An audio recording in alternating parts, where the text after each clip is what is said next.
உன்னால் முடியும் தோழா.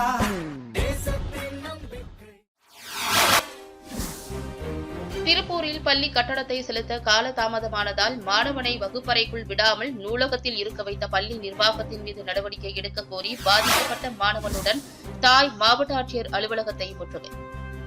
திருப்பூர் அனுப்பர்பாளையம் பகுதியைச் சேர்ந்த பிருந்தா ராதாகிருஷ்ணன் தம்பதிகளின் மகன் திலக் 5ஆம் வகுப்பிலும் மகள் அர்ச்சனா 2ஆம் வகுப்பிலும் திருப்பூர் அவினாசி சாலையில் உள்ள குவெஸ்ட் என்ற தனியார் இன்டர்நேஷனல் பள்ளியில் படித்து வருகின்றனர்.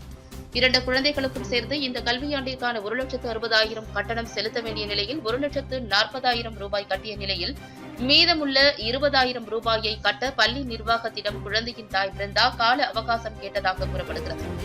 ஆனால் பள்ளிக்கு செலுத்த வேண்டிய பாக்கி தொகையான 20,000 ரூபாயை செலுத்தாத காரணத்தால் பள்ளி நிர்வாகம் சார்பில் வழங்கப்பட்டு வந்த உணவு, வாகன வசதி உள்ளிட்ட சலுகைகளை நிறுத்தியதோடு மாணவனை வகுப்பறைக்குள் விடாமல் நூலகத்தில் அமர வைத்துள்ளனர்.